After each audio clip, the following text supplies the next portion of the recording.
Durant ma carrière de médecin généraliste, une grande partie de mon travail ne nécessitait pas de formation médicale. Nous avons l'honneur d'accueillir aujourd'hui le docteur Brian L. Strom, pionnier de la pharmacoépidémiologie et l'un des esprits les plus brillants de la recherche biomédicale.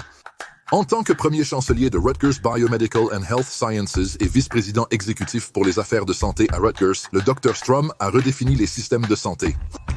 Les gens adoptent un mauvais comportement, tombent malades, se font soigner, puis retournent à l'extérieur où ils répètent leur mauvaise conduite. Le système de santé se concentre sur le traitement des maladies plutôt que sur la prévention et le maintien de la santé.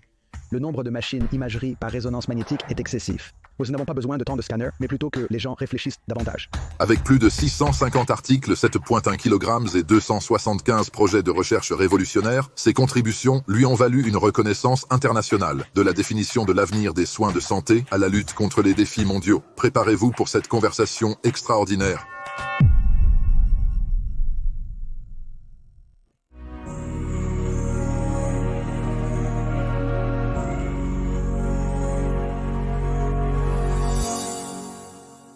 Brian, je suis super excité. Je suis vraiment content que tu aies décidé de te joindre à nous et de venir. Et cela a été longtemps en préparation, en fait. Donc je suis content que nous ayons enfin eu l'occasion de nous asseoir et d'enregistrer ensemble. Mais je veux lancer ça. Je veux que les gens te connaissent un peu mieux. J'ai pensé à une question amusante que je pose généralement à la fin, mais cette fois, je vais la poser au début. Alors, si tu pouvais remonter le temps après toute ta carrière et ta carrière incroyable et que tu pouvais donner un conseil à ton jeune moi, quel penses-tu que serait ce conseil? Fais ce que tu aimes, et c'est en fait le conseil que je donne à beaucoup de jeunes maintenant.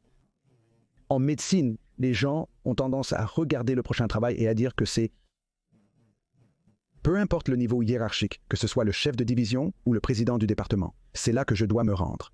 Et mon conseil pour eux et pour mon jeune moi serait identique. Connectez-vous à vos désirs et vos valeurs, puis agissez en conséquence, car c'est ce que vous ferez le mieux. C'est ce que vous allez le plus apprécier.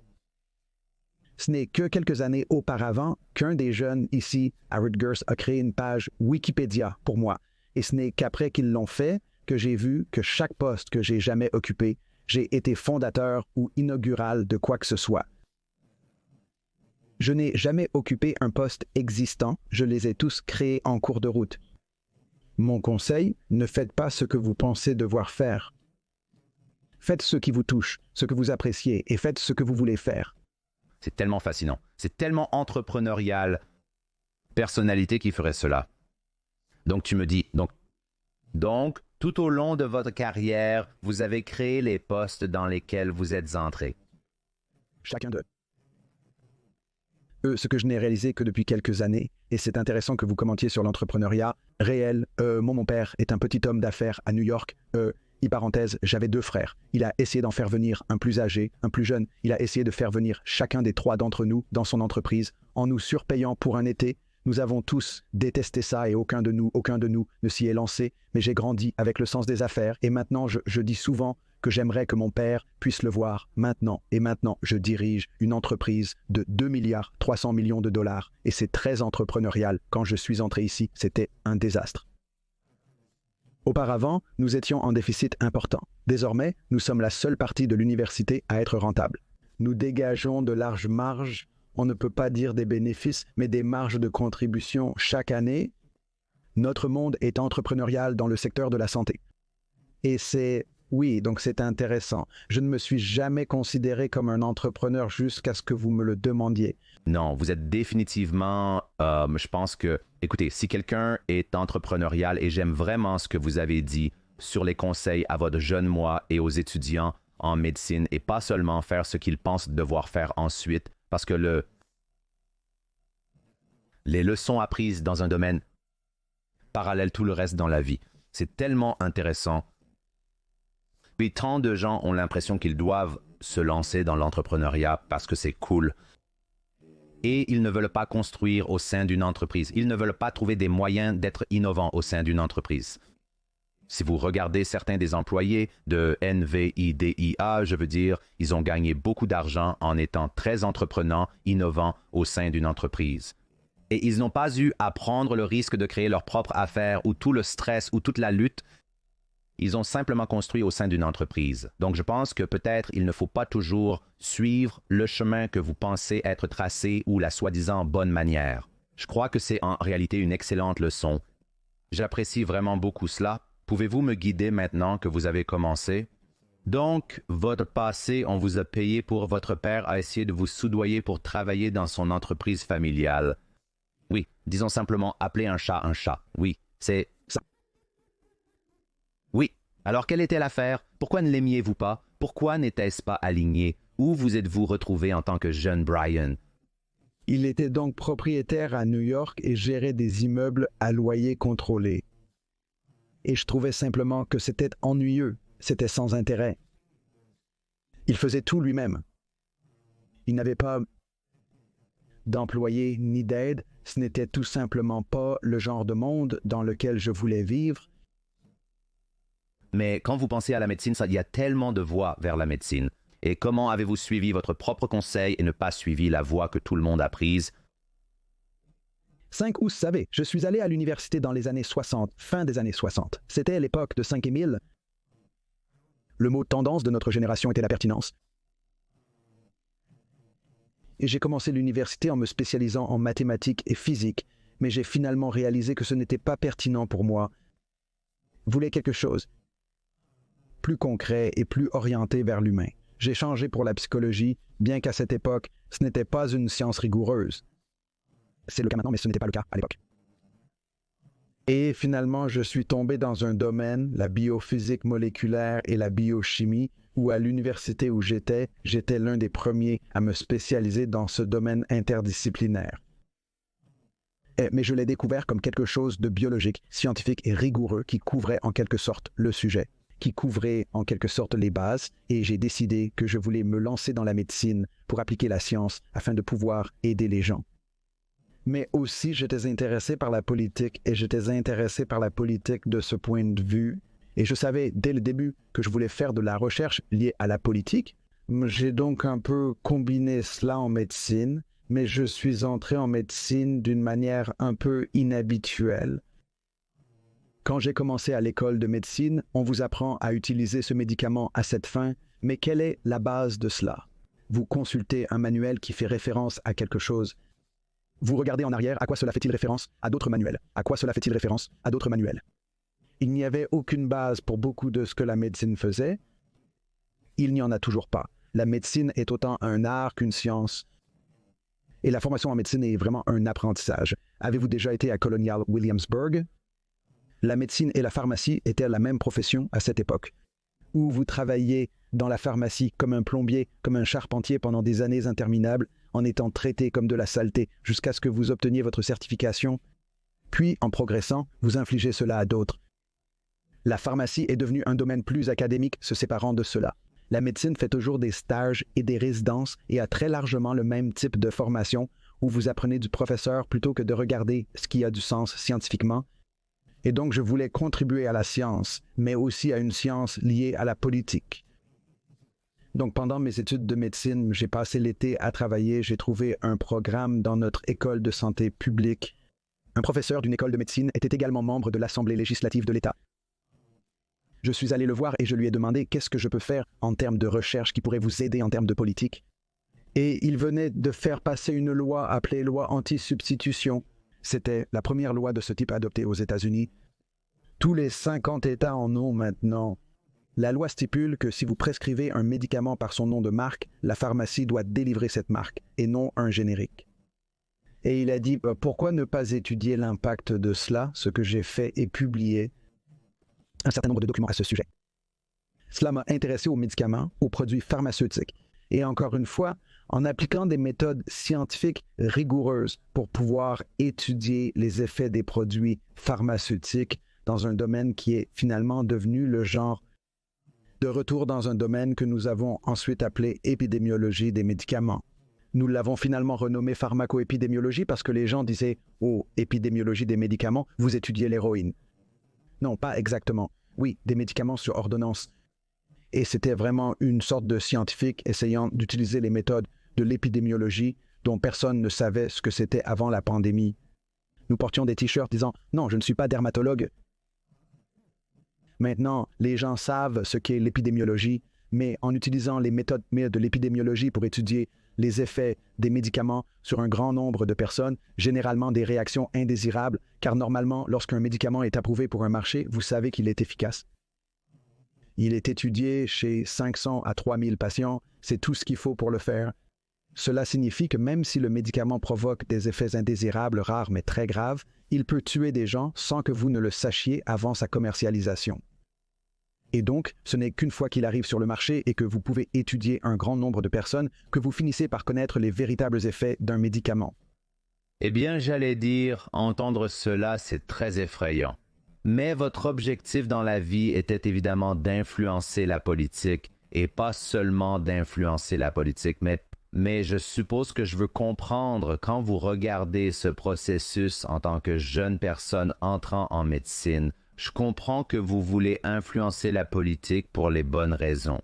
Et vous voulez comprendre comment certains des choix scientifiques ou certains des médicaments qui sont créés sont potentiellement interprétés ou autorisés par la politique publique et le gouvernement et distribués au peuple. Mais lorsque vous voyez ce processus que vous venez de décrire, quel est le drapeau rouge ou quelle est la préoccupation de votre point de vue qui, un jeune Brian essayait de changer ou d'améliorer ou d'optimiser? Parce que la façon dont vous venez de mentionner cela semble très effrayant pour la personne moyenne en disant que seulement 3000 personnes ont été testées et nous ne connaissons les effets qu'après sa mise sur le marché. Qu'est-ce que cela signifie pour moi? Et cela devrait faire peur.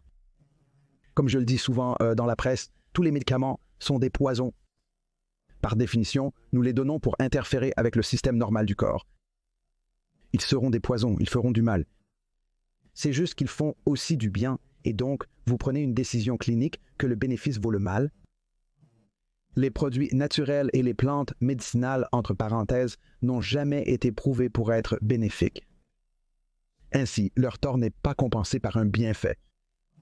Mais en termes de produits pharmaceutiques, nous savons qu'ils feront du bien. Nous ne savons pas quels sont leurs méfaits lorsqu'ils sont commercialisés. Il est normal d'avoir peur. Quand mes patientes viennent me voir avec une publicité pour un nouveau médicament et me demandent si je veux le leur prescrire, voici ce que je leur ai toujours dit pendant toutes ces années. Si vous voyez ces médicaments à la télé, ce sont exactement ceux que vous voulez éviter.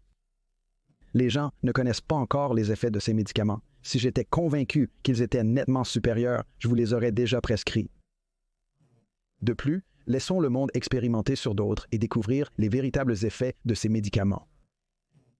Et donc, la réponse est, en tant que jeune Brian, en tant que Brian actuel faisant des études, nous voulons découvrir quels sont les véritables effets de ces médicaments et ceux qui font plus de mal que de bien aux gens, les retirer du marché. Dans la plupart des cas, ce n'est pas le cas. Il y a un équilibre, mais pour atteindre cet équilibre en tant que patient, en tant que médecin, pour faire ces compromis en tant que régulateur, vous devez avoir toutes les données et une compréhension complète des effets des produits. Nous ne l'avons pas lors de la commercialisation, mais c'est acceptable. Ce n'est pas un défaut dans le processus de commercialisation, car passer de 3000 patients à 30 000 patients ou 300 000 patients retarderait l'accès à de bons médicaments et les maintiendrait financièrement hors du marché pendant une décennie ou deux lorsque les gens pourraient en bénéficier. Cela a du sens. Donc c'est toujours un risque. Mais il y a toujours un risque. C'est essentiellement la conclusion nette. Et vous devez simplement être conscient que tout ce que vous voyez à la télévision qui, vous savez, énumère 1000 effets secondaires après la diffusion de la publicité. Et peut-être que ce n'est pas quelque chose à faire immédiatement, mais le point est de parler à votre médecin. C'est vraiment le message à retenir. Mais quand vous parlez d'influencer la politique, y a-t-il des politiques qui ont changé au cours de votre carrière? Vous avez eu une longue carrière dans ce domaine qui sont un net positif ou un net négatif pour ce processus. Qu'est-ce qui vous a fait plaisir de changer? Qu'est-ce qui ne vous a pas fait plaisir qui a changé? Et qu'aimeriez-vous voir changer d'autres? Façon intéressante de le formuler. Qu'est-ce qui me rend heureux d'avoir changé? Il y a certainement plusieurs médicaments en cause. Je vais vous donner 2 exemples. Nous avons étudié les effets du médicament Tortal, aussi appelé Ketorol. C'est un médicament similaire à l'Advil. Il a presque été retiré du marché. Il n'a pas été retiré du marché grâce à nos études, démontrant ses bienfaits. Nous avons donc démontré sa sécurité relative par rapport à d'autres produits. Un exemple de quelque chose qui Le Zomax, un médicament de la même classe que le Zomiprac, avait un excellent marketing malgré son erreur. C'est un autre médicament de type Advil. C'était le premier médicament analgésique commercialisé, premier analgésique de sa classe commercialisé. En tant qu'analgésique, il pourrait potentiellement causer des réactions allergiques graves. Finalement, il a eu un problème avec des réactions allergiques graves, a été retiré du marché. Nous avons réalisé une étude montrant qu'ils n'étaient pas différents des autres médicaments utilisés de la même manière, mais ils avaient détruit leur marché dans le processus.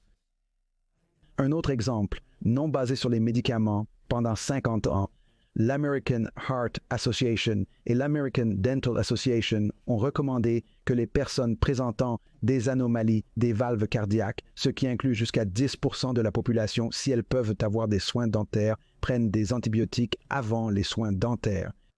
Nous exposions donc 10% de la population à des antibiotiques 2 fois par an, typiquement, avec des réactions allergiques, une résistance aux antibiotiques qui a causé sans aucune preuve que cela avait du sens. Les preuves étaient des données animales. C'était des données que vous avez du sang. Vous avez des bactéries dans votre circulation sanguine lorsque vous avez une procédure dentaire, ce que vous faites, mais vous avez des bactéries dans votre circulation sanguine chaque fois que vous avez un mouvement de l'intestin ou que vous vous brossez les dents. Et le travail dentaire était-il pire que les autres? Et en fait, finalement, nous avons fait une étude qui a montré que c'était le cas, et cela a été confirmé par des personnes aux Pays-Bas, et toutes les recommandations ont changé. C'était maintenant public il y a 20 ans. Toutes les recommandations de faire des soins dentaires, chaque fois que vous prenez des antibiotiques, à chaque fois que vous avez des soins dentaires, ont disparu dans le cadre de cela, sur la base de nos données. Qu'est-ce que je souhaite qui changerait et qui n'est pas arrivé? Et mieux, oui, comme une politique ou quelque chose que vous voulez toujours affecter. Oui, les plantes médicinales seraient les plantes médicinales. Les plantes médicinales sont un bon exemple. Je vais vous en donner un qui, politiquement, a eu à la fois de bons et de mauvais effets. Lorsque les statines arrivaient à expiration, les compagnies pharmaceutiques voulaient les rendre disponibles sans ordonnance afin de bénéficier de leur arrivée sur le marché. Mais j'ai très délibérément écrit une lettre à l'éditeur du New England Journal, soigneusement chronométrée pour empêcher que cela se produise, et cela a réussi. En tant que médicaments en vente libre, ils n'ont aucun sens. Vous devez mesurer la fonction hépatique, vous devez mesurer le cholestérol. Un médicament en vente libre permet au patient d'évaluer lui-même ses effets, ce qui n'est pas le cas ici. Au contraire, ce sont les plantes médicinales. L'efficacité des plantes médicinales n'a jamais été prouvée. Ils ont sans aucun doute des effets néfastes comme tout autre produit chimique et pourtant c'est un produit extrêmement largement utilisé que les gens disent « Eh bien, je le prends et ça me fait me sentir bien. » Ouais, bien, ils n'avaient rien à voir l'un avec l'autre. Quand prenez-vous un médicament? Vous prenez un médicament quand vous vous sentez au plus mal. Vous prenez ce que c'est, vous vous sentez mieux. Les statisticiens appellent cela la régression à la moyenne. Le retour spontané à la normale vous trompera, vous et le médecin, en vous faisant croire que cela a fait du bien. C'est ainsi que nous écrirons l'histoire des plantes médicinales. Certaines d'entre elles sont peut-être efficaces. Si c'était des médicaments et non des plantes médicinales, nous serions au courant. Donc la politique, ce que je souhaite changer est que les plantes médicinales devraient être réglementées comme des médicaments et nécessiter des données sur leur efficacité pour être sur le marché. Salut ça les gars, c'est Scott ici. Je voulais juste prendre un moment rapide pour dire un merci sincère à chacun d'entre vous. Votre écoute, votre soutien et vos partages ont permis à ce spectacle de durer 6 ans. C'est grâce à vous qu'il reste en vie. Au début, je n'imaginais pas l'ampleur que cela prendrait, le nombre de vies touchées, les histoires partagées et les leçons apprises ensemble. C'est vraiment humbling et je crois que nous construisons quelque chose de vraiment spécial ici, une communauté où personne n'a à réinventer la roue. Nous sommes tous dans le même bateau, apprenant et grandissant. Si vous aimez cette émission et qu'elle a fait une différence pour vous, voici ma demande. Partagez-le avec quelqu'un dans le besoin, dites-le à un ami ou postez-le sur les réseaux sociaux. C'est le meilleur moyen de maintenir cette chose forte, d'attirer des invités encore meilleurs et de partager plus de sagesse qui change la vie. Retrouvez-nous sur tous les spots. Visitez successstorypodcast.com pour écouter nos podcasts. Si vous aimez la vidéo, vous pouvez aller sur YouTube, c'est youtube.com/c/ScottDClary ou la newsletter scottdclary.com. Passez le mot, je vous suis éternellement reconnaissant. Continuons d'apprendre et de grandir. et continuons à rendre ce monde un peu meilleur ensemble. D'accord, revenons à l'émission. Il semble en fait très anecdotiquement, sans les données pour le soutenir, juste à travers des conversations informelles, qu'il semble que de plus en plus de personnes essaient les plantes médicinales et la médecine orientale. Et toutes ces choses qui ne semblent pas être occidentales. Et c'est tellement intéressant parce que je pense qu'il y a des cultures qui semblent se tourner par défaut vers la médecine orientale ou la phytothérapie. Je veux dire, je vais vous donner un exemple. En grandissant, cela étaient juste des médicaments ordinaires. Je ne sais même pas comment le décrire autrement. C'est comme si c'était comme la médecine occidentale et les médecins et les ordonnances et les antibiotiques et tout le reste. Et donc ma meilleure moitié, elle est plusieurs choses différentes, mais sa mère est juive israélienne et son père est russe. Et elle a essayé tellement de différentes choses à base de plantes pour aller mieux. Et quand elle est malade, le défaut est à base de plantes ceci ou à base de plantes cela ou essayer cela. Et il y avait comme un médecin chinois qu'elle est allée voir une fois. Je suis perdu face à tout ça. C'est étranger au monde que j'ai connu en grandissant. J'ai l'impression, peut-être en raison de ma proximité avec le sujet, mais je l'entends aussi dans les conversations. Pas un manque total de confiance en la médecine occidentale, mais une certaine méfiance à son égard. Et je suis tellement curieux de savoir pourquoi vous pensez que cela se produit. Si je me trompe dans cette supposition, dites-le moi. J'ai ressenti cela dans nos échanges. Je pense que vous avez raison dans cette supposition largement utilisée et les herbes, traitements non typiques, ne sont pas fiables, sont largement prises et les gens prennent plutôt des herbes et d'autres choses. Et cela vient beaucoup d'un manque de confiance. Une partie de cela est que compte tenu de l'endroit où les soins de santé sont arrivés et de la façon dont ils ont évolué, les médecins ne passent pas beaucoup de temps avec les patients. Avec la commercialisation croissante des soins de santé, plutôt que le médecin praticien solo qui vient chez vous et quoi que ce soit, vous ne faites pas autant confiance aux gens. Encore une fois, si vous parlez à la plupart des patients, ils diront tous que les soins de santé sont terribles, sauf mon médecin, il est génial. Les personnes qui ont un médecin de soins primaires, et je le dis en tant que médecin de soins primaires, ont généralement confiance en leur médecin de soins primaires. Mais de plus en plus, alors que la médecine est devenue corporative et que les soins de santé sont devenus beaucoup plus chers et ne sont pas devenus corporatifs, le temps que les gens passent, les médecins passent avec les patients est de moins en moins. Plus de cela est devant un écran d'ordinateur. Et donc le médecin interagit avec l'ordinateur plutôt qu'avec le patient. Il y a beaucoup moins de confiance et une partie de ce que font les prestataires de soins de santé alternatifs, c'est qu'ils passent plus de temps avec les patients en partie parce qu'ils sont moins chers. Donc, si vous allez gagner X nombre de dollars par heure, quelle que soit cette spécialité clinique, si vous êtes un chirurgien, ils veulent que vous soyez dans la salle d'opération. Pour les anesthésistes, la priorité est d'administrer l'anesthésie en salle d'opération plutôt que de passer beaucoup de temps à échanger avec les patients. Et je pense que cela a certainement nui à la confiance en la médecine. Je pense que l'autre chose qui a nui, ironiquement, c'était il y a des années quand les gens ont instauré la semaine de 80 heures, ce qui ne signifie probablement rien pour vous, mais pour élargir à votre audience, il y avait des gens qui étaient clairement blessés et ils ont fait la une des journaux parce que les médecins qui s'occupaient d'eux étaient trop fatigués. Et donc, ils ont mis en place une règle pour la résidence. Nous avons parlé avant de, vous savez, traiter vos stagiaires comme de la saleté, mais vous savez, comme des esclaves sans fin en tant que résident, vous n'êtes pas autorisé à travailler plus de 8 heures par semaine maintenant. L'origine du mot « résident » vient des gens qui vivaient à l'hôpital. Ils étaient résidents de l'hôpital. Ils étaient également appelés personnel de maison parce qu'ils étaient dans la maison, à l'hôpital en conséquence. C'était un engagement envers votre patient qui était inhérent à devenir médecin. Que vous, la nature du professionnel, l'éthique professionnelle était que votre patient passe en premier. Vous restez à l'hôpital et faites tout le nécessaire jusqu'à ce que votre patient aille mieux.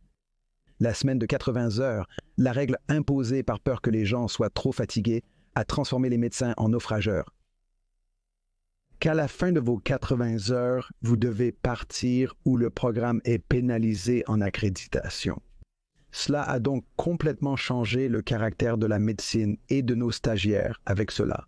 Et je pense qu'il y a une grande perte pour les médecins en termes de valorisation personnelle, mais c'est aussi une grande perte en termes de soins aux patients. Mais je pense que la corporatisation de la médecine y a aussi beaucoup contribué. Pensez-vous qu'il n'y a pas de solution facile, voire aucune solution à cela? Ce n'est pas un bon chemin que tout le monde emprunte, je tiens à le dire. S'ils ne font pas confiance et maintenant vous avez cette machine à profit qui, pas seulement une machine à profit, vous avez d'accord, respectant le bien-être physique, mental des résidents. Je comprends votre point de vue. Cependant, lorsque des chirurgiens et des anesthésistes sont présents en salle d'opération, chaque heure de leur temps a une valeur monétaire significative en tant que professionnels de santé. Il y a ce complexe industriel qui stimule ce comportement. Il est très difficile de battre un complexe industriel. Alors, comment créez-vous de la confiance ou de l'espace pour les praticiens médicaux, les fournisseurs de soins médicaux, pour avoir ce temps avec le patient afin qu'ils puissent restaurer la confiance? C'est probablement le facteur clé à résoudre. C'est certainement un problème, aucun doute. Aucun doute. Je pense qu'une façon est que nous devons faire un meilleur usage des autres professions. Vous n'avez pas besoin d'un médecin pour tout faire. Dans ma carrière de médecin généraliste, une grande partie de mon travail ne nécessitait pas de formation médicale. Pourquoi l'ai-je fait? Parce que les médecins pouvaient facturer pour cela. Ce que nous savons maintenant, c'est que les infirmières praticiennes, les assistants de médecins peuvent souvent le faire mieux, moins cher et avec des tâches plus routinières. Et donc l'un des avantages que nous avons à Rutgers Health, c'est que toutes ces écoles sont sous notre responsabilité, sous un même toit. Donc, si nous avons besoin de plus d'infirmières praticiennes, nous les formons. Si nous avons besoin de plus d'assistants de médecins, nous les formons. Et alors que le monde se tourne de plus en plus vers la santé de la population à l'avenir et que nous nous éloignons en conséquence du paiement à l'acte parce que nous ruinons le pays en matière de santé et pourtant nous n'obtenons pas de bons résultats, l'une des solutions est que nous devons penser davantage en termes de population et nous devons faire un meilleur usage des autres professionnels qui peuvent en réalité faire un travail meilleur et moins cher et sauver les médecins qui sont les plus chers sont les choses pour lesquelles vous avez vraiment besoin du temps des médecins. Et la santé comportementale a en quelque sorte fait cela en utilisant plus de temps des psychologues et des travailleurs sociaux et en économisant les médecins pour écrire les prescriptions. Et dans ce cas, ce n'est pas aussi satisfaisant pour les médecins qu'ils n'ont pas de relation avec les patients. Mais il n'y a pas de solution miracle ici. Mais je pense que les soins de santé sont devenus trop une grande entité corporative qui ne se concentre pas sur la santé, mais qui est vraiment devenue des soins pour les malades et non des soins de santé. C'est vraiment été, vous savez, les gens ont un mauvais comportement. Ils tombent malades, ils viennent, ils sont traités pour la maladie, ils sont renvoyés ou ils ont à nouveau le mauvais comportement, que ce soit fumer, boire ou quoi que ce soit qu'ils font. Faire trop de vous, ne vous concentrez pas sur le maintien des gens en bonne santé. Vous vous concentrez uniquement sur le traitement de ces personnes lorsqu'elles sont malades. Et c'est parce que le système d'incitation actuel, c'est ce qu'il paye. Et c'est ce qui change alors que nous nous orientons davantage vers la santé de la population Est. Parce que notre pays est en faillite. Malgré l'approche de 20% du produit national brut, nos résultats sont médiocres. Les pays qui dépensent la moitié de ce que nous dépensons ont de meilleurs résultats cliniques que nous parce que nous nous concentrons. Nous n'avons pas besoin d'autant de machines imagerie par résonance magnétique. Nous n'avons pas besoin d'autant de scanners. Nous n'avons pas besoin d'autant de chirurgie. Nous n'avons pas besoin d'autant de tests. Nous avons besoin que les gens réfléchissent davantage. Mais le système de santé, classiquement, ne paie pas les gens pour penser. Il paie les gens pour faire. Les chirurgiens sont beaucoup payés. Les médecins en pharmacie sont beaucoup plus payés. Les pédiatres, neurologues et psychiatres sont tous beaucoup moins payés que les chirurgiens ou d'autres spécialités mieux rémunérées. Et nous sommes dans ce cycle où si vous voulez maintenir les salaires, les revenus, nous avons besoin qu'ils passent plus de temps en salle d'opération et moins avec les patients à l'avenir. Ce n'est pas l'unique solution. Je crois que la solution la plus proche est la santé de la population. C'est vraiment une sorte de passage à une base de remboursement par patient par mois où soudainement le risque des prestataires, au lieu d'être payé pour en faire trop, vous prenez le risque qu'un patient tombe malade. Oui, je comprends. Donc maintenant, les incitations sont alignées. Oui. Mais maintenant, les incitations sont alignées dans la mauvaise direction. Maintenant, les incitations sont alignées pour en faire trop peu. Si vous payez par mois, cela change aussi le caractère parce que les médecins individuels ne peuvent pas, ou même l'hôpital individuel, ne peuvent pas se permettre qu'un seul patient de transplantation vous ruine. Donc, Les médecins se rassemblent, les hôpitaux se rassemblent, tout se rassemble, et c'est ce qui se passe. La santé et la consolidation qui en résultent. Pour y faire face et prévenir le sous-traitement, vous avez également besoin d'une énorme infrastructure de données. Pouvez-vous confirmer que toutes les personnes qui devaient recevoir le vaccin coronavirus disease l'ont bien reçu? Est-ce que tout le monde qui a une haute pression sanguine sont-ils traités? Pour traiter un taux de cholestérol élevé, une importante infrastructure de données est nécessaire. Et encore une fois, cela nécessite une masse, une échelle pour pouvoir assembler cela et se permettre de le faire. Vous dites donc que le pays connaît une consolidation massive alors que nous progressons. Nous sommes dans cet entre-deux drôle maintenant, passant d'un système de paiement à l'acte à un système de population. Et les systèmes de santé ont beaucoup de mal à différentes vitesses dans différentes localités. Si vous avancez trop lentement, vous ferez faillite. Si vous avancez trop vite, vous ferez faillite. En effet, le remboursement à l'acte reste prédominant dans de nombreux lieux actuellement. Donc, si vous vous orientez trop vers la prévention, eh bien, vous gardez les gens hors de l'hôpital, les hôpitaux les rendent. Mais nous n'avons nullement besoin du nombre d'hôpitaux que nous avons si nous nous concentrions réellement sur le maintien des gens en bonne santé, plutôt que d'attendre qu'ils tombent malades et de les soigner lorsqu'ils tombent malades. C'est un peu... Système d'incitation tordu. Et donc, je veux dire, peut-être utiliser Rutgers comme exemple. Que faites-vous pour, quand vous parlez de garder les gens en bonne santé? Oui, d'accord. Je n'ai jamais reçu de conseils d'entraînement ou de nutrition de mon médecin. Je ne suis pas américain, mais canadien. Déjà, je n'ai pas à m'inquiéter de payer trop par rapport à venir ici. Et j'ai en fait constaté que, ironiquement, pendant la dernière année, j'ai payé plus en assurance que je n'ai jamais facturé. Il semble donc que payer à chaque visite chez le médecin me coûterait moins cher au final. J'estime avoir dépensé environ 12 000 $ en assurance l'année dernière. À 34 ans, je n'ai pas vécu d'événements valant 12 000 $, Dieu m'en préserve. Si nous avions une grossesse, Dieu le veuille, cela arrivera très bientôt. Il y a peut-être quelques points dans ma vie. Ou si je me fais renverser par une voiture, ce qu'à Dieu ne plaise. Mais quoi qu'il en soit, ce système est très intéressant bien qu'il n'ait pas beaucoup de sens.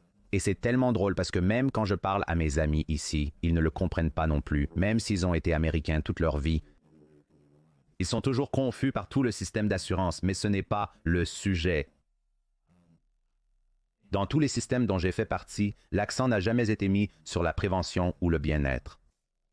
Donc, à Rutgers, je revenais à ma question, que faites-vous pour préparer les médecins à ce concept de prévention du bien-être en mettant l'accent sur la véritable santé, pas seulement sur la correction de la maladie comme une sorte d'indicateur de retard à la fin de la journée de ce qu'un médecin devrait faire? Absolument, absolument. Alors laissez-moi donner quelques réponses partielles à cela, car nous n'avons certainement pas résolu le problème. Et donc, je suis ici depuis 11 ans maintenant. Quand je suis entré, le New Jersey était composé de petits groupes isolés. Les médecins et les hôpitaux étaient tous séparés. En 11 ans, il y a eu une consolidation massive. Dans notre partie de Rutgers Health, quand je suis arrivé, nous avions 2 écoles d'infirmières distinctes. Nous avons 2 écoles de médecine distinctes. Nous fusionnons maintenant les 2 écoles de médecine, apportant une échelle en termes de leur rapprochement. Vous n'avez pas besoin de tout dupliquer partout. Nous formons davantage d'assistants médicaux et d'infirmières praticiennes. Nous nous concentrons beaucoup plus sur le bien-être des médecins également dans le cadre de cela, mais ils sont toujours formés en tant que médecins. Leur travail, c'est de traiter les malades. Nous n'avons pas nécessairement besoin d'un de chaque séparément au Nouveau-Brunswick et séparément à Newark si nous pouvons embaucher une personne parce que c'est une école qui pratique à mi-temps dans l'un et à mi-temps dans l'autre, traitant les personnes atteintes des maladies moins courantes entre eux. Et donc, nous combinons, nous mettons les choses à l'échelle. Mais l'autre aspect est que, tout en développant notre école de médecine, nous fusionnons actuellement 2 écoles de médecine. L'école de médecine Robert Wood Johnson à New Brunswick et l'école de médecine du New Jersey à Newark pour créer l'école de médecine Rutgers. Nous choisissons comme thème pour toute l'école l'équité en matière de santé. Combinée avec les écoles et une fois accréditée dans quelques années, elle deviendra la 2e plus grande école de médecine du pays. Et l'accent sera entièrement mis sur l'équité en matière de santé, parce que nous traitons avec des populations à Newark, New Brunswick. Nous sommes ceux qui tombons malades, pas eux, et non les plus gros problèmes, qui ont besoin des problèmes de santé. Ils ne sont pas des gens comme vous et moi qui allons faire de l'exercice par nous-mêmes, et je suppose que vous ne fumez pas, je ne fume pas non plus, mais vous savez, chercher à prendre soin des personnes qui souffrent le plus, ce sont les défavorisés qui arrivent à peine à s'en sortir, et comment faites-vous? Et ce sont eux qui sont plus susceptibles d'être frappés par une voiture ou abattus ou autre, mais ce sont aussi ceux qui ont un taux de cholestérol élevé que personne n'a détecté, une tension artérielle élevée que personne n'a détecté. Donc, nous sommes en train de courir. La chose simple est que nous faisons des choses comme avoir nos étudiants en médecine et les étudiants en praticiens associés et autres étudiants en soins infirmiers et autres, afin qu'ils apprennent dans le processus, sortent et dépistent les populations, mènent des campagnes dans les populations, dans la communauté. Pour enseigner la mesure de la tension artérielle, orienter la personne vers des soins si la tension est élevée. Les étudiants apprennent la prévention et en même temps, les patients reçoivent des interventions selon le degré dont ils en ont besoin. D'un point de vue d'école de médecine, notre plan est que l'ensemble de l'école de médecine, nouvelle école de médecine, une fusion des deux anciennes écoles de médecine, va se concentrer sur l'équité en matière de santé en équipe. Donc, tout le monde, du haut en bas, va avoir les étudiants en médecine, les secrétaires et les employés qui voient les patients. Ils veulent qu'ils traitent correctement les patients, que les patients soient défavorisés ou non. Ils ne devraient pas être traités différemment en conséquence. Et juste avoir un général, mais aussi un personnel approprié. Donc, vous n'avez pas besoin d'un médecin pour faire le travail d'un non-médecin dans le cadre de cela. C'est un processus et une expérience innovante. Nous serons la première école de médecine du pays à mettre en place une telle initiative. Et en tant que deuxième plus grande école de médecine du pays, espérons un modèle que d'autres peuvent copier parce que l'équité en matière de santé est un tel centre d'intérêt. Le New Jersey est peut-être l'un des 1 ou 2 États les plus diversifiés du pays. 20% des habitants de l'État sont nés à l'étranger. Et beaucoup viennent d'Asie du Sud, beaucoup d'Amérique latine. Il y a une énorme population de Oaxaca, Mexique, ici à New Brunswick, d'énormes populations du Brésil et d'autres pays à Newark, d'énormes populations afro-américaines à travers l'État. Nous sommes un État à la fois très riche et très défavorisé, et l'autre partie de cela est de vouloir générer l'argent de la bourse pour pouvoir soutenir.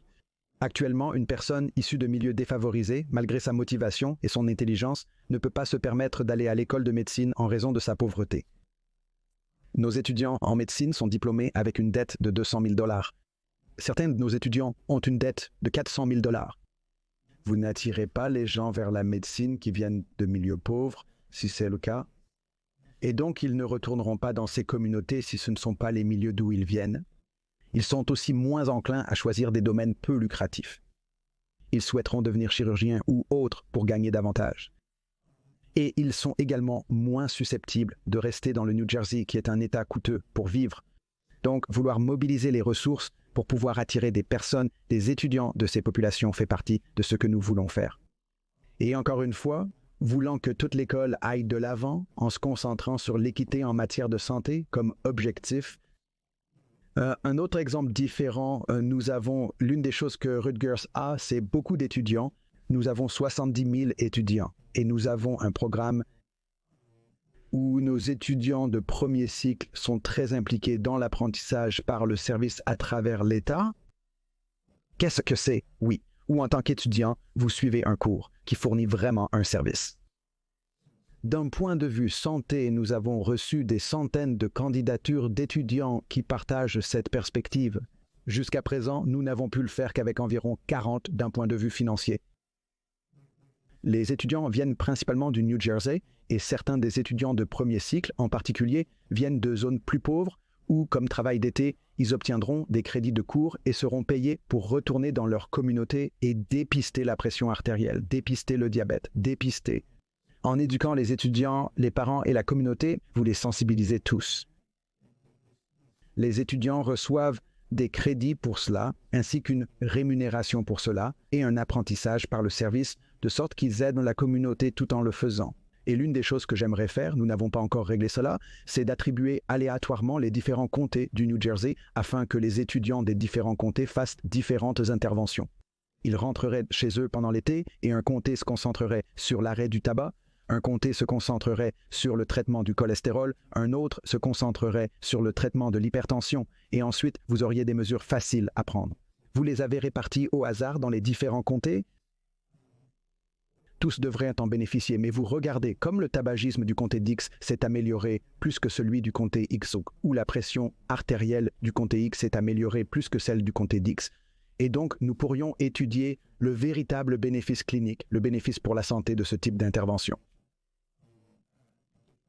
Mais dans tous les cas, il éduque un grand nombre d'étudiants et d'étudiants qui, espérons-le, retourneront de manière disproportionnée dans ces communautés. Le bon sens est commun et cela semble être un programme si intelligent, mais je ne me rendais pas compte que cela et ce que fait Rutgers est si nouveau et personne d'autre ne le fait parce que si je prends objectivement du recul et regarde comme un problème que je verrais, donc beaucoup de problèmes de santé affectent de manière disproportionnée une classe socio-économique différente d'individus.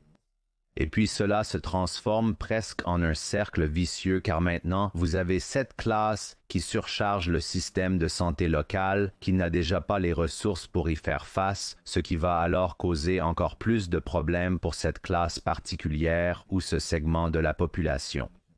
Et il semble qu'il n'y ait aucun résultat positif dans ce scénario. Et c'est probablement ainsi que les États-Unis sont littéralement en 2024. C'est comme ça. Vous avez raison, c'est une excellente description des déterminants sociaux de la santé. Les déterminants sociaux de la santé sont probablement bien plus importants que nos actions cliniques. Et donc, en essayant d'intervenir, l'un de nos hôpitaux à Newark vient de construire des logements pour certains de ces pauvres. C'est le seul hôpital d'État. Il a construit des logements pour certains patients pauvres et malades avec une infirmière sur place, évitant ainsi les urgences et permettant de consulter directement l'infirmière. Mais au lieu d'être sans abri, ils vivent dans de beaux logements. Intervenir sur les déterminants sociaux de la santé et reconnaître leur importance est essentiel dans la nouvelle école de médecine, alors que nous nous concentrons sur l'équité en matière de santé. Il ne s'agit pas seulement des soins les plus technologiques et les plus coûteux, mais vraiment, si vous voulez avoir une intervention pop qui affecte un grand nombre de personnes, vous devez les affecter là où ils vivent et intervenir sur les choses. Encore une fois, ce n'est souvent pas le médecin, car son temps est trop précieux et sa formation trop poussée. Ce n'est pas une manière efficace de le faire, mais plutôt nous devrions avoir des choses comme des travailleurs de santé communautaire que nous embauchons de la communauté, les formons, ils retournent dans la communauté afin d'essayer d'intervenir sur certaines de ces questions. Le coronavirus disease a ramené tout cela à la maison si fort et clair parce que c'était les communautés défavorisées qui souffraient le plus, mouraient le plus et pourtant n'étaient pas vaccinées parce qu'elles ne faisaient pas confiance aux soins de santé. C'est une vérité si malade et tordue. Donc, ils meurent le plus parce que vous regarderiez et vous verriez les graphiques et les graphes et simplement les populations socio-économiques inférieures, ils étaient simplement démolis par le coronavirus disease. Mais je ne me suis pas rendu compte qu'ils ne voulaient pas non plus se faire vacciner à cause du manque de confiance. Exactement. C'est une prophétie autoréalisatrice dans une certaine mesure. 100%. Et donc, Newark, par exemple, le doyen de la faculté de médecine à Newark, il est un Afro-Américain présent dans la ville depuis longtemps, ayant des liens étroits avec toutes les églises locales. En utilisant lui et certains de nos professeurs afro-américains seniors pour aller dans la communauté afin d'essayer d'éduquer la communauté. J'ai donné un podcast avec le maire, encore une fois, parlant du coronavirus disease, parlant du vaccin et de l'importance du vaccin, essayant d'éduquer la communauté qui a immédiatement résisté. Ils n'ont immédiatement pas voulu le faire à cause d'un manque de confiance. Et évidemment, l'environnement politique national n'a pas facilité les choses, contrairement à celui du New Jersey. Mais nos communautés les plus touchées sont celles qui souffrent le plus. Et nous, vous savez, notre focus est encore une fois, nous enseignons pédagogiquement par les déterminants sociaux de la santé, mais nous voulons que notre nouvelle école de médecine ait cela comme, encore une fois, l'équité en matière de santé et l'importance des déterminants sociaux de la santé du haut en bas soit le focus des écoles. Une chose que j'ai trouvée très intéressante lorsque nous nous préparions, je regardais quelque chose de différent pour vous en parler, et une chose qui est apparue était les priorités de recherche, parce que c'est probablement ce avec quoi vous traitez tous les jours, donc vous avez des défis de santé auxquels fait face le New Jersey, vous avez des défis de santé auxquels fait face tout des États-Unis, n'est-ce pas?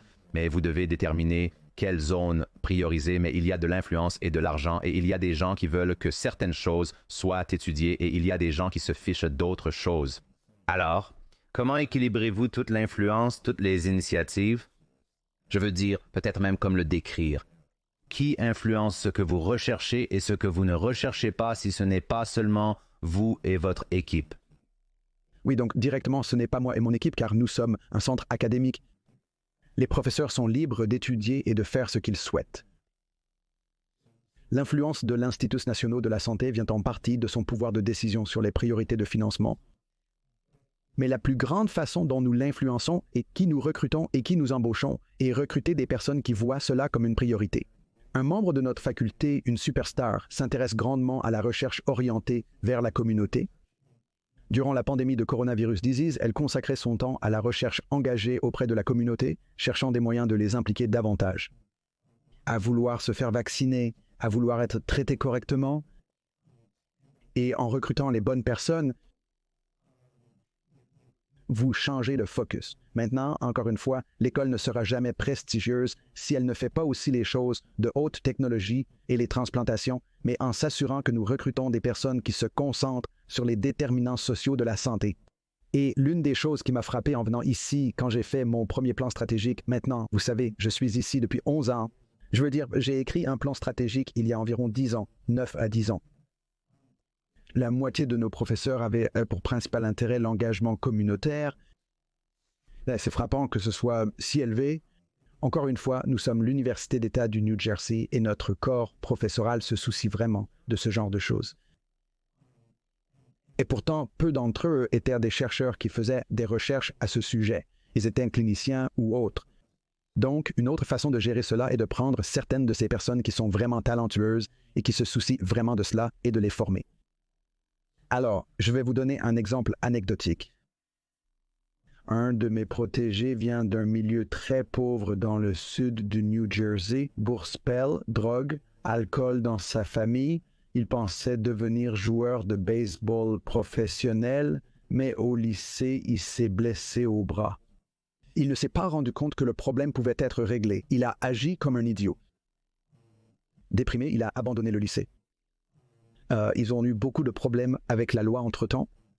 Et le New Jersey a son grand mérite. C'était bien avant que je sois là et impliqué. Évidemment pas à mon crédit. Et je lui ai dit, tu peux passer par le programme pour délinquants juvéniles ou tu peux rejoindre le programme de changement de comportement de 6 mois. Oui, il l'a fait et cela a complètement changé sa vie. Il a réussi au lycée, puis au collège communautaire et a obtenu une bourse complète de Cornell pour ses 2 dernières années. Après cela, il est allé à l'école de médecine, est devenu un chirurgien traumatologue étoile et membre du corps professoral avec nous, principalement clinique. Son père, un entrepreneur, est tombé d'un toit et s'est tué en se brisant le cou. Les gens lui ont demandé des conseils médicaux et il a réalisé qu'avec toutes ses compétences cliniques, il ne pouvait pas l'empêcher et que la prévention était plus puissante. Alors, en parallèle, il a fini par aller à notre école de santé publique pour obtenir un master en santé publique, puis a décidé que la santé publique se concentre sur l'interprétation de la recherche d'un point de vue politique. Il voulait faire de la recherche. Au lieu de cela, les gens lui ont indiqué, Brian, si tu veux, son mentor en chirurgie traumatique, a dit, si tu veux apprendre à faire de la recherche, parle à Brian. Il l'a référé à moi. Il est formé pour la recherche. Il a obtenu plusieurs subventions des instituts nationaux de la santé. Il se soucie beaucoup des populations défavorisées et de faire évoluer les choses.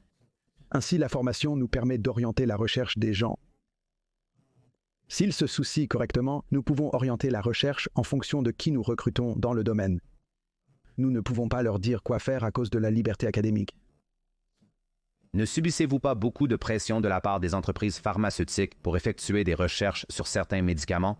Et comment équilibrez-vous cela quand une énorme entreprise pharmaceutique vous demande de faire des recherches parce qu'ils essaient d'obtenir un résultat final par rapport à vous en tant qu'institution qui souhaitez vous assurer que la recherche est indépendante et solide? Subissons-nous des pressions pour faire certains types de recherches? Absolument. Et nous sommes heureux de les faire tant que nous avons le contrôle et l'indépendance. C'est exactement de quoi vous parlez. Nous n'accepterons jamais une subvention sans la possibilité de la publier librement, quel que soit le résultat.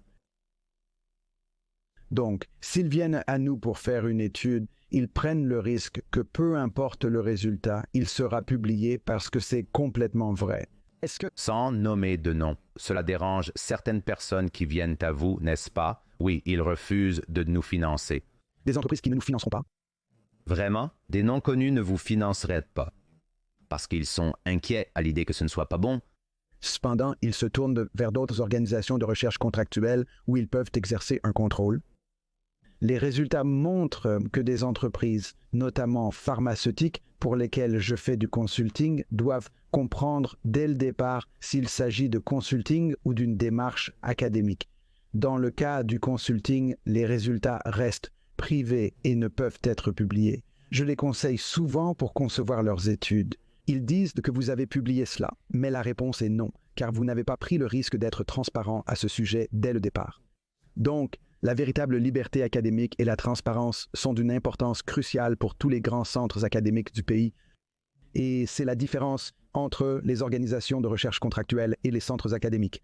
Et puis l'effet net est qu'il y a des entreprises qui ne nous laisseront pas faire la recherche. Mais ce que cela signifie, c'est que lorsque nous publions, cela a plus de crédibilité. Et est-ce quelque chose que... Si je suis un Américain moyen, je cherche un médicament pour traiter le problème X. Juste une dernière pensée sur ce point. Qu'est-ce que je devrais envisager ou rechercher ou même demander à mon médecin ou même comprendre si mon médecin est incité à me pousser dans un sens plutôt que dans l'autre? Question composée avec c'est une question composée, je sais, je suis désolé. Non, mais excellent ensemble de questions pour commencer avec votre dernière.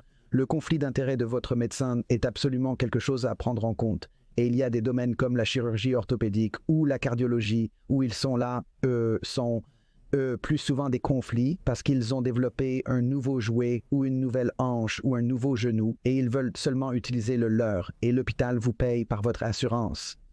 Cela augmente les coûts, mais il y a un conflit d'intérêt évident et aucune remise en question. Alors demandez à votre médecin s'il a des conflits d'intérêt lorsqu'il fait ce genre de recommandations. Je pense plus largement, les médecins n'ont pas le temps ou l'expertise pour lire, pour évaluer de manière critique la littérature en détail. En tant qu'épidémiologiste clinique, c'est ma spécialité. Cependant, pour les médicaments sur ordonnance, les gens peuvent être rassurés grâce à la réglementation de la Food and Drug Administration. La Food and Drug Administration examine minutieusement tous ces détails. Elle obtient et réanalyse les données réelles de l'entreprise. Donc, si la Food and Drug Administration obtient une réponse différente de celle que l'entreprise a obtenue, les vraies données montrent cela, la régulation de la Food and Drug Administration le fera. L'approbation par la Food and Drug Administration est une preuve d'efficacité. Cela signifie que c'est aussi sûr que nous le savons, avec les réserves liées aux échantillons limités dont nous avons parlé auparavant. Si ce n'est pas approuvé par la Food and Drug Administration comme les produits à base de plantes mentionnés, c'est à vos risques et périls. Ni vous, ni le médecin, ni personne ne peut savoir, car dans la plupart des cas, la science l'ignore en raison du manque d'études réalisées. Et donc, nous avons un système d'un intermédiaire éduqué, c'est ce que les avocats appellent ça, où le patient va chez un docteur. Si quelqu'un a une réaction défavorable, ils ne poursuivent généralement pas L'entreprise est poursuivie en justice, ce qui représente une coupure profonde. Les réactions défavorables aux publicités constituent essentiellement la défense juridique de l'entreprise. Eh bien, je leur ai dit, et c'était dans ma publicité, donc le patient aurait dû le lire, mais nous n'avons vraiment pas appris un processus intermédiaire où les entreprises fournissent les informations aux médecins, les médecins prennent les décisions pour les patients, et les médecins devraient idéalement avoir l'expertise pour le faire, mais c'est là que la Food and Drug Administration intervient.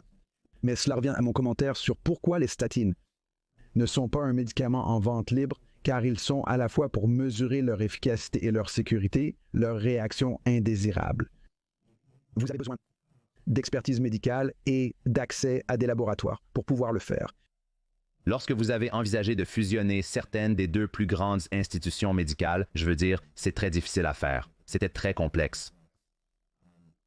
parlez-moi de certaines leçons apprises, peut-être même d'un point de vue de leadership que vous avez dû comprendre lorsque vous avez réalisé cette fusion.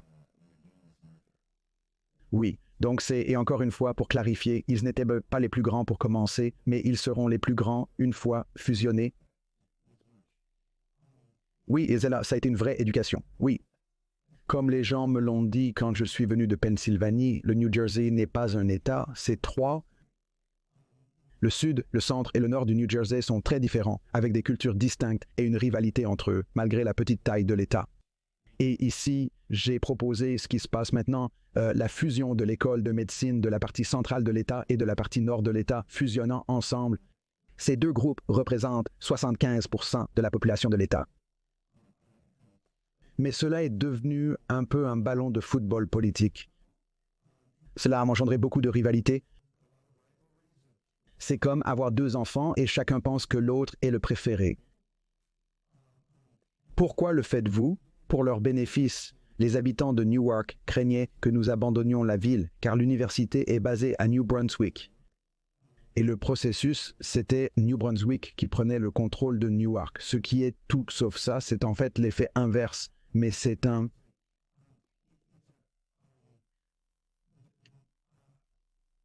Aussi bien que j'ai essayé d'inclure des gens et de parler aux gens et de parler au corps professoral et ainsi de suite, je n'ai clairement pas fait assez parce que cela a généré un retour de bâton de personnes si opposants.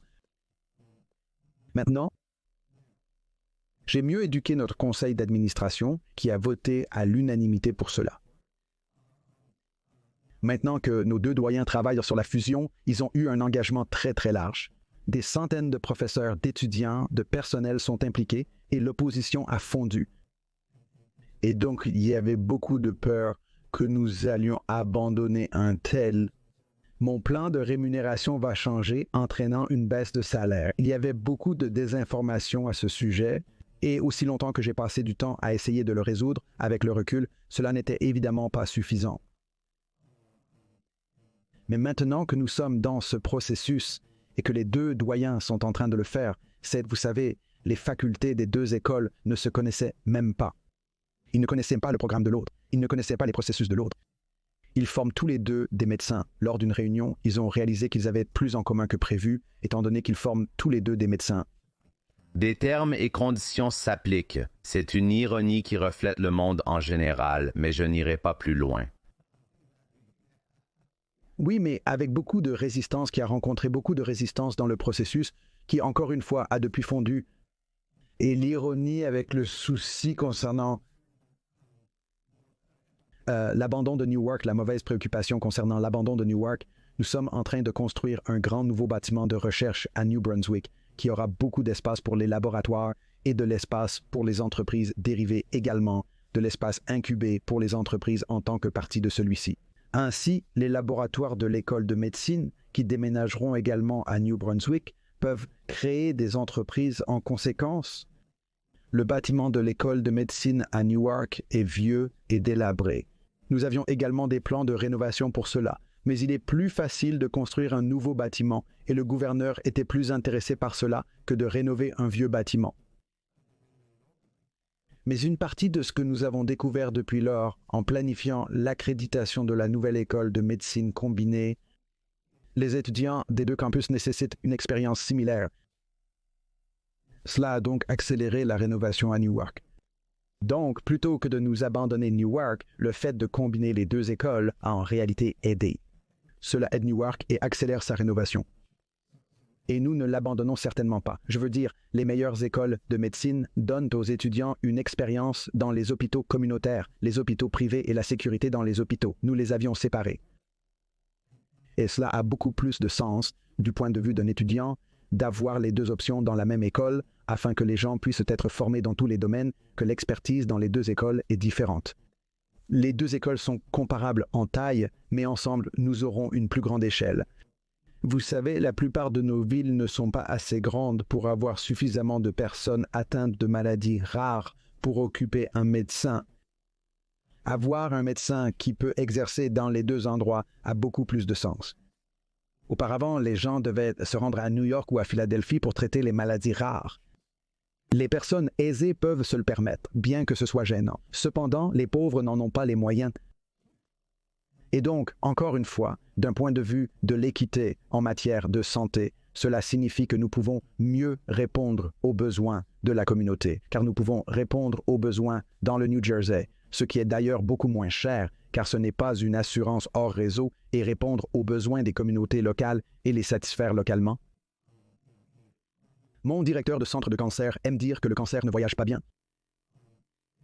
Si vous recevez une chimiothérapie ou une radiothérapie quotidienne, vous ne voulez pas traverser la rivière et les ponts pour obtenir ces soins. Il est beaucoup mieux de le fournir localement pour les habitants du New Jersey bénéficient d'une meilleure éducation. Cela élargit le champ de la recherche. Et surtout, c'est mieux pour les habitants de l'État car nous pouvons traiter des maladies rares que les gens auraient dû aller à, désolé, Philadelphie, New York ou Philadelphie. Ce qui, encore une fois, est soit gênant ou les gens pauvres ne peuvent pas.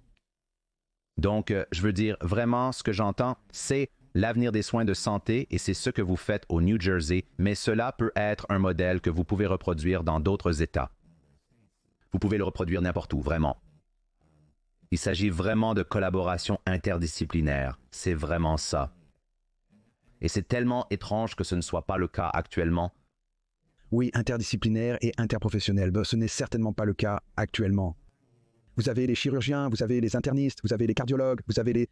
Chacun est séparé, chaque silo est séparé, car chacun a des réglementations séparées et des responsabilités de licence séparées.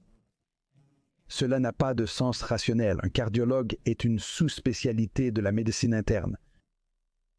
Et la chirurgie cardiaque est une sous-spécialité de la chirurgie. Un cardiologue a beaucoup plus en commun avec un chirurgien cardiaque qu'avec un endocrinologue qui traite des problèmes de thyroïde ou autres. Mais ce n'est pas ainsi que la médecine est organisée. Et historiquement, cela n'a pas été interprofessionnel, où vous ne faites pas appel aux infirmières et aux assistants médicaux et ainsi de suite pour prodiguer des soins, car tout a été pris en charge par le médecin uniquement. Et donc la consolidation offre l'opportunité de pouvoir le faire et de pouvoir prêter plus d'attention dans le processus à l'équité en matière de santé. Les assistants médicaux et les infirmières praticiennes sont plus doués pour se concentrer sur l'équité en santé et passer plus de temps avec les patients. Sur la santé et rester en bonne santé, donner des conseils aux gens en conséquence. Les médecins sont trop occupés pour le faire. Vous avez besoin d'un système qui les combine vraiment tous. Et vraiment, vous savez, nous avons l'avantage de Rutgers, et je l'ai dit publiquement de nombreuses fois, pour développer le système de soins de santé du futur parce que tout est sous un même toit. Nous formons les médecins, infirmières, assistants médicaux, kinésithérapeutes, ergothérapeutes et autres professionnels de santé. Tout. Et nous pouvons changer les chiffres si nécessaire pour le faire.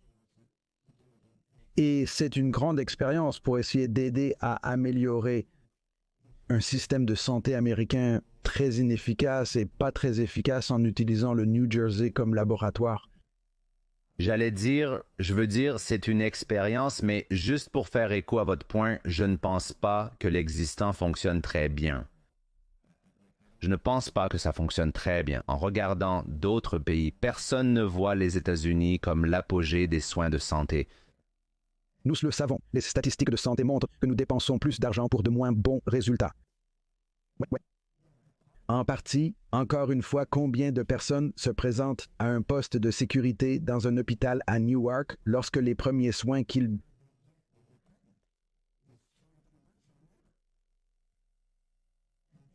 Et pensez aux problèmes chez les descendants et aux coûts que cela implique et aux ennuis qui auraient pu être évités s'ils avaient été traités et vus à l'avance. Mais nous nous concentrons plutôt sur les transplantations et les traitements haut de gamme, ce qui est aussi nécessaire. Les États-Unis sont vraiment bons à cela et dépensent trop d'argent à cela. Ouais. Mais vous devez également prendre soin du reste de la population. C'est aussi très important. Évitez de les inclure dans les transplantations. Ils n'en ont pas besoin si leur pression artérielle est correctement traitée et que les reins n'ont jamais été endommagés initialement. C'est très intéressant et je ne veux pas m'y perdre. Mais c'est très intéressant de constater que parmi tous les sujets discutés dans l'arène politique, la santé n'est pas prédominante. c'est très intéressant de voir comment cela n'est jamais abordé. Et c'est juste triste, je pense, parce que ça doit l'être. Mais c'est bien que vous l'abordiez d'autres manières. Ouais. Cela avait été le cas dans le passé, et l'Obamacare a été un compromis majeur, mais une avancée majeure vers cela.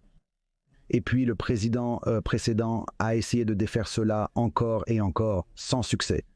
Donc, c'est comme si un parti ne pouvait pas le défaire et l'autre parti a réussi à aller aussi loin que ce que nous devrions vraiment avoir. À mon avis personnel, c'est au moins une option publique et peut-être pas pire que ça. Les soins de santé les plus efficaces aux États-Unis, de loin, sont Medicare pour les personnes âgées, où vous n'avez pas une énorme bureaucratie. Nous dépensons 20-25% de nos dollars de soins de santé pour faire face à cette énorme bureaucratie. Donc, si tout le monde se voyait offrir même les jeunes Medicare comme option, par exemple, cela aurait beaucoup plus de sens. Mais c'est... J'aimerais que quelqu'un se concentre là-dessus. C'est le... Ouais. D'accord. Donc, je veux une pensée sur ce qui vous excite pour l'avenir des soins de santé ou de la recherche médicale. Et puis aussi une pensée qui vous excite sur l'avenir des soins de santé ou des soins médicaux. Alors, laissez-moi répondre de cette façon. Depuis mon arrivée, mon refrain dans chaque discours, avec différentes images, est de construire l'un des meilleurs centres de santé universitaires du pays au sein d'Amazon One. Et le slogan du bureau sur One est l'intégration. Tout au long de ma carrière, j'ai travaillé à faire le pont entre différents domaines distincts, tant sur le plan professionnel que personnel. Une des décisions difficiles que j'ai dû prendre à mon arrivée était de choisir l'école où effectuer mon mandat. Parce qu'il y avait plusieurs options. Donc je pense que la nature des soins de santé est que nous avons besoin d'échelle et de travail d'équipe, et nous avons besoin que les gens soient capables de travailler ensemble d'une manière qu'ils ne le font pas maintenant. Ils travaillent dans des silos qui ne se concentrent pas sur les patients. Ils se concentrent sur eux-mêmes et leur profession plutôt que de mieux servir les patients. Je pense que nous construisons un modèle pour cela. À l'école de médecine, nous créerons un modèle axé sur l'équité en santé, visant à maintenir les gens en bonne santé plutôt que d'attendre qu'ils tombent malades. En termes de recherche, je pense certainement que la recherche, comprendre comment faire cela, va être une question clé. Je pense complètement différemment. C'est complètement différent. Quel est le rôle de l'intelligence artificielle dans les soins de santé? Nous avons parlé des relations médecin-patient. L'informatisation des dossiers électroniques a eu des avantages et des inconvénients. L'un des inconvénients a été de gêner les relations médecin-patient. Alors que nous passons à l'intelligence artificielle A, comment nous assurons-nous qu'il n'y a pas d'erreur commise et que les gens ne reçoivent pas la mauvaise chose à cause de l'intelligence artificielle? Et comment nous assurons-nous qu'elle ne gêne pas la relation médecin-patient? En tant qu'interniste généraliste, beaucoup de ce que je fais, il n'y a aucune donnée derrière ce que je m'apprête à dire, mais une anecdote qui sonne très vraie, qu'en tant qu'interniste généraliste, 5% de vos patients vont mourir quoi que vous fassiez. 5% vont s'améliorer quoi qu'il arrive, que 5% vont changer leur cours. Les autres 90% s'amélioreront quoi que vous fassiez. C'est une régression vers la moyenne. Ils viennent à vous quand ils sont au pire. Ils vont spontanément s'améliorer. Ils se sentent mieux à cause de l'imposition des mains du médecin, de la relation avec le médecin et du temps passé avec le médecin et de l'interaction. Comment protégez-vous cela face à l'ampleur, à la corporatisation et aux besoins d'efficacité? Et ce sont des questions de recherche majeures en termes de comment concevoir un système de santé optimal. Et comment l'intelligence artificielle aide-t-elle à cela? Ou est-ce que l'intelligence artificielle va aider à cela et va nuire à cela? Si l'intelligence artificielle se met en travers de la relation médecin-patient, pas seulement médecin, alors l'intelligence artificielle sera nuisible. Si l'intelligence artificielle vous permet d'être plus flexible, plus efficace. Par exemple, nous avons développé un programme d'intelligence artificielle. Quand un patient sort de l'hôpital, un résumé de sortie est rédigé pour synthétiser son hospitalisation. Cela demande beaucoup de travail aux médecins pour le mettre en place. Tout le monde le présente et je l'ai payé, mais c'est une partie appropriée, importante dans les soins. Nous avons créé un programme d'intelligence artificielle qui se présentera aux médecins selon le contenu numérisé du dossier médical électronique. Il commence simplement un résumé qui résume tout. Les médecins doivent encore le lire et le modifier un peu, mais jusqu'à présent, il semble fonctionner vraiment bien. Nous économiserons beaucoup de travail et permettrons aux gens d'être beaucoup plus efficaces. L'utilisation de l'intelligence artificielle ne nuira pas à la relation médecin-patient. Elle permettra de gagner du temps et de réduire les coûts. Comment utilisez-vous l'intelligence artificielle pour améliorer l'efficacité des soins de santé? Et augmenter le temps d'interactions humaines, en somme. Exactement. Quel serait un conseil que vous avez reçu de l'un de vos mentors ou de l'un de vos pairs au cours de votre carrière, qui a vraiment influencé votre façon de travailler? Écoutez d'abord le patient. Le patient doit passer en premier. C'est le thème, ouais. Les soins de santé sont conçus autour du médecin. Parfois, des disputes éclatent sur le fait que le système devrait être conçu autour de l'infirmière ou d'un autre intervenant. Le patient devrait être au centre. Cela devrait être la priorité. Nous construisons un nouveau centre de cancer où tout est dans un seul bâtiment. Un patient atteint de cancer n'a pas à aller d'un bout à l'autre d'un complexe pour la radiothérapie et une autre extrémité du complexe pour la chimiothérapie, une autre extrémité du complexe pour les tests sanguins. Je veux dire, ces silos sont comment les soins de santé sont actuellement organisés. Il existe de nombreuses façons, même dans la construction et l'architecture, de changer cela en étant plus centré sur le patient. J'adore ça. Nous avons abordé beaucoup de choses. Qu'est-ce que nous n'avons pas abordé qui est en quelque sorte dans votre esprit en ce moment, quelque chose que vous aimeriez laisser à l'audience? Je ne suis pas sûr. Nous avons couvert beaucoup de choses. Vous n'avez pas besoin de réponse d'ailleurs. Pour celle-ci, je vous donne simplement la parole. Il n'y a pas de bonne réponse à cela. Nous avons abordé beaucoup de choses. Je l'apprécie vraiment. Je suis content que nous ayons couvert une large gamme. Je veux dire, discuter avec vous est fascinant. J'ai probablement parlé avec vous pendant des heures, mais je veux rester dans les limites de ce dont nous avons parlé aujourd'hui. Une question amusante à laquelle j'ai pensé. Si vous regardez les figures médicales historiques qui sont innovantes, qui ont changé la façon dont nous faisons les choses, avec qui vous associez-vous le plus? Qui est une figure médicale historique que vous êtes, vous? Voulez-vous collaborer avec eux aujourd'hui? Question intéressante. William Osler. Et en tant que disciple, en quelque sorte, et je vais expliquer ce que je veux dire par là, William Tumulty, Philip Tumulty à Hopkins autour de l'école de médecine. Ils se sont focalisés sur le patient et les compétences cliniques, pas uniquement sur la technologie. Tumulty était mon conseiller à Hopkins à l'école de médecine. Et j'ai ce discours qu'il a donné quelque chose dans ses livres sur le mur. Et je le cite dans chaque discours de remise des diplômes sur le pouvoir d'être médecin et l'importance d'être médecin et la capacité, grâce à votre personnalité et à l'imposition des mains et à la conversation, de guérir les gens et de faire en sorte que les mourants se sentent mieux alors qu'ils meurent et l'énorme pouvoir que cela représente. Pourtant, Tumulty ne savait pas lire un électrocardiogramme. Il était le médecin des médecins par excellence. Quand vous ne saviez pas ce qui n'allait pas, vous présentiez, nous avions ce que nous appelons des tours tumultueux. Vous savez, vous présentiez le cas à lui, il passerait par une discussion détaillée, diagnostique, différentielle de ce qui peut être faux, ce qui peut être juste. Et vous savez pourquoi, finalement, il pense que c'est cette maladie. Quelqu'un était à l'hôpital pendant 2 semaines à faire les tests et cela lui a toujours donné raison. C'est tellement drôle. Je veux dire, cliniquement très compétent, sans attache. Juste à la technologie. Je veux dire, nous le sommes, ne vous méprenez pas. Notre technologie médicale moderne est fantastique, mais nous perdons parfois de vue les aspects personnels entre-temps. J'adore ça. Brian, je t'apprécie beaucoup. Si les gens veulent en savoir plus sur ce que tu fais, se connecter avec toi, où doivent-ils aller? Tu peux envoyer les gens n'importe où. Je mettrai des liens dans les notes de l'émission, mais par où commencer pour explorer? Oui, donc l'un est, je veux dire, Rutgers Health. Ce que nous faisons avec les sites web de Rutgers Health est probablement, et si les gens veulent se connecter directement, j'ai une adresse email de chancelier.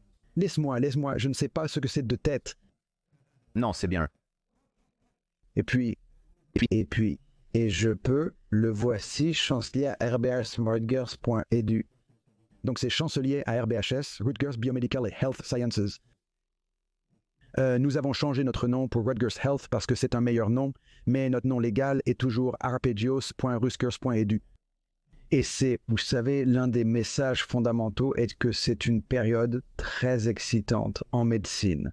C'est une période très excitante dans ma vie en termes de capacité à, vous savez, j'ai toujours été un agent de changement. Je suis venu ici en sachant cela. Et en fait, vous savez, mon travail, le travail du chancelier a été créé lorsque l'Université de médecine et de dentisterie égit l'Université de médecine et de dentisterie du New Jersey. Elle a été fusionnée avec Rutgers. À chaque vacance de la présidence de l'UMDNJ, on me proposait le poste, mais je refusais systématiquement. Mais quand ce poste est devenu disponible et a fusionné avec Rutgers, j'ai vu le potentiel pour le genre de changement que je pourrais diriger à l'échelle de l'État. Et nous le faisons. Nous avons encore un long chemin à parcourir, mais je suis très fier de ce que nous avons pu accomplir et de ce que nous accomplirons à l'avenir.